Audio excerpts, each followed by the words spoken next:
I'm such a fan of this movie. I still got the old DVD. Shut the up. The film you are about to see is inspired by a true story. The events depicted are strong and brutal, but they occur every day.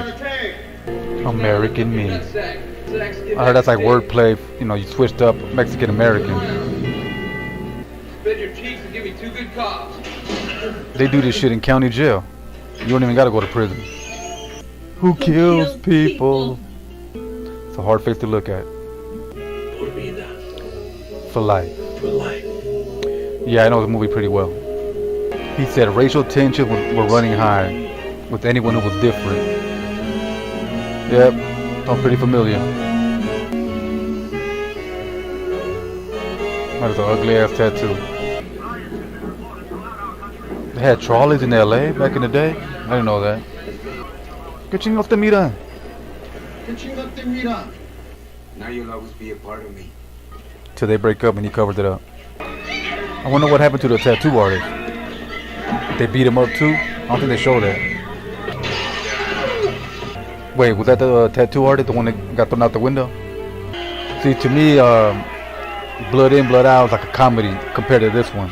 I thought East LA was like all Mexican, but they got black neighborhoods in East LA too. Looks like they're trying to save on electricity. What the hell? They had like a modern no parking sign. I don't know if they had them in the 50s. But having respect, well, that feels even better. Now that part was sampled by Tupac, because his producer, his main producer, was Johnny J, who was Mexican, and I guess they both liked that part. Always has been. Always will be. Por vida. We don't need to nothing. Get on down the road. That peer pressure for you. I don't know what the fuck Edward James Olmos was thinking, putting real gangs in his movie. That's a real gang. Big Hazard. Shit, come on, let's go. That whistle, man. That whistle shit is real. It started in Mexico. You hear that? It's motherfuckers coming out. We've been doing that.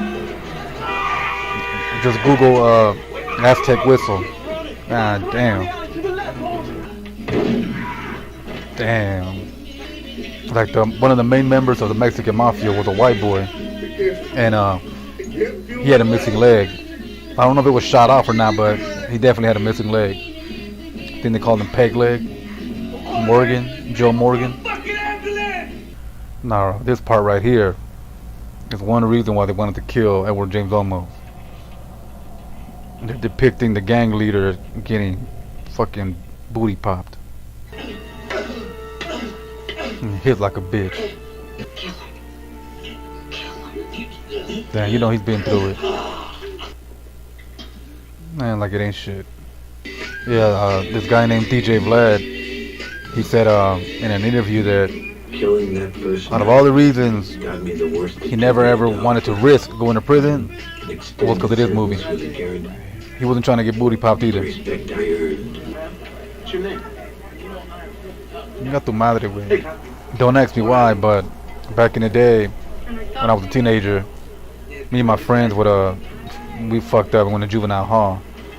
But you were the man if you were able to bring out one of those uniforms out and wear them in the street. It was stupid as fuck. Yeah, but we did that. So pretty much when you got released from juvenile hall, you would put the uniform underneath your release clothes. I remember I knew a guy from England. He did federal time for moving ecstasy from LA to Vegas. Did like 5 years in federal prison. And in federal prison, you got a bunch of Mexicans, like paisas, because, you know, fucking cartel thing, moving dope, whatever. And he learned Spanish, like really fucking good in those 5 years. But he used to get really pissed off when they used to call him camarón, which is shrimp in Spanish, because when he was out in the sun, that motherfucker would turn pink as fuck. Rockin' Robin. Boom. Shotgun. That actor that played a young Santana looks just like Edward James Olmos. Like they're related or something. The Mexican Mafia.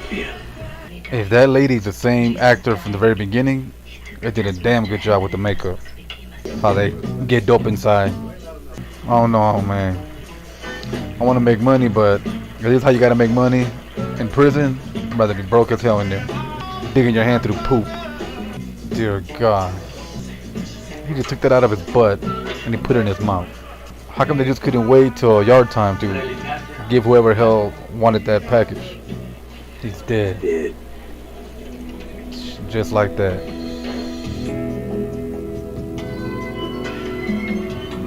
And he made a makeshift flamethrower. That's Doc right there. He was one of the founding members of BGS. He's a real person. Like, he was a lot younger than this guy though. That guy playing him.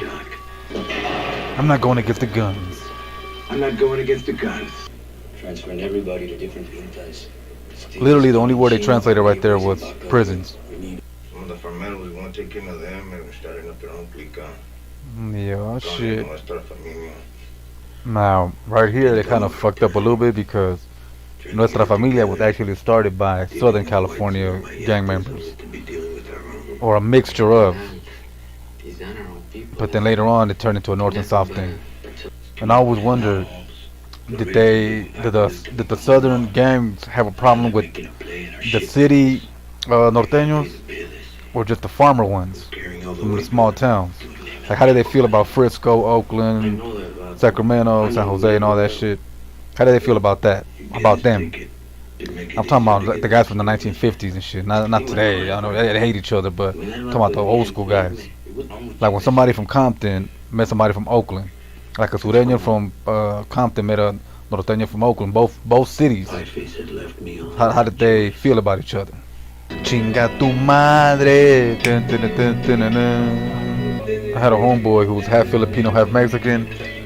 Kind of looked like this guy. Of course, we called him Chino. Open your eyes. Sounds Mexican as hell. Damn, what kind of reaction? He just stayed there. Long regret. That was a horrible tattoo.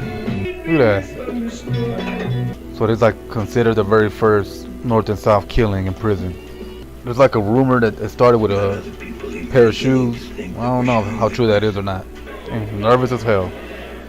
Can't blame him. They say it's a lot harder to stab a man than it is to shoot. You gotta look at that man straight in the face. Why would they let the prisoners get up? The guard should have been like, hey man, sit your ass down. Well, it's obvious as hell what they're gonna do. Damn, straight to the neck.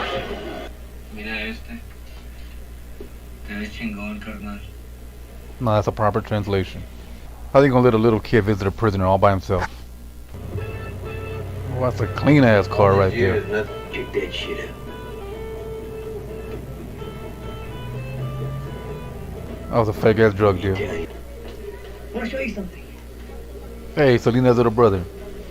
Oldies look forever. Oldies are forever. What year is it? They were making oldies at that time. You're doing really good. Bitch, it ain't funny. Been in prison. I haven't seen any like that in a long time. Her shoes are even worse. There used to be an Italian family, Italian Mafia in LA and in San Jose. They were the California families, but they died out. I don't think they were able to handle all the gangs and shit. Especially when they went to prison, it was all bad for them because they were like crazy outnumbered. That Pruno ain't cool. I used to make it in county jail. Oranges and sugar. Lots of sugar. A toast to Mundo Ramos. That is a fake ass Italian. Go to school once a week. Educate your mind. Man, I know he ain't trying to tell her how to live her life right. You like it? Well, the first time you ever smile. Let's get it on. You. You're alright, baby. You don't know what to do. Never been with a woman before. A woman that looked like a woman. See, why is this mafia leader rich and the Mexican mafia leader ain't? Now, I've always wondered about that. Like cartel, for sure, they make a lot of money. But a Mexican American guy has never been really rich in the street selling dope. Like, name one in the comments if you could. Name one Mexican American drug kingpin. That lady looks Samoan. See, if you see one of your homeboys getting suffocated like that, you might as well just fucking fight. But look, they all got cocaine on their face. Que vato. Fucking sounding Mexican to the motherfucker. You know they got those phones tapped. It's crazy how it all played out. The Mexican Mafia had a white dude who was cool with the white boys, and the Mexican Mafia had a problem with the BGF, with the blacks. So the whites and the Mexicans, the southern Mexicans, hooked up to fight against the blacks. So the blacks hooked up with the northerners to fight them off too. Crazy. That shit is pointless. When like an OG talks to these youngsters about prison life and all that, all the fucked up shit they went through, they want to go through that, good or bad. Because in the end, it gets you respect. A damn shame. Who kills people? Oh no. No, you'd fuck me in the ass. I remember I watched this in the theater, man, when it came out. People cracked the fuck up in that part. That's your ass. See, in reality, the real leader of the Mexican Mafia was killed by norteños. He was trying to unite both sides, and nah, it didn't work out. They killed him exactly the way they show here. Only difference is when he landed after falling from the tier or being thrown from the tier, they kept stabbing him while he was down a lot more times. A thought with no voice, the strength of a gesture. That told him everything right there. One last cigarette. Orale. Are you coming out? Staying in. Damn. Asian dude had love for him. No. Whoa. That's loyalty right there for you. What a coincidence that he had to take a piss too. Don't look at me, little puppy. I heard you can't do that. You gotta be dead for a while in order for whatever. You gotta be dead for chinga tu madre. Little puppy. Shit. And that's that. Sniffing paint, man. Or maybe there's just real good weed in that bag. Don't matter. Don't matter. He just shooting at random people. You got nothing to do with anything. Oh, there you go, Cholo. In 1991, damn. Yeah, it's a real good movie, man. From 1 to 10, I gotta give this one a 9. Real good. Classic gangster movie. A little too damn real. A lot of people died making this movie. A lot of people got murdered for making this movie. They even put out a hit on Edward James Olmos. I remember meeting him, man, back in 09 at a meet and greet, and he looked nervous as fuck. He looked scared, you know. But after a while, he was like more chill and more calm. But yeah, I gave him one of my books to see if he could like give me a blurb, you know, like a little quote, see if he liked it or not. Hell no, he left that shit on the table. He didn't give a fuck. But, you know, shit happens. Alright, y'all. That's it for this video. Stay safe out there. Make sure to subscribe. And I'll catch you on the next one.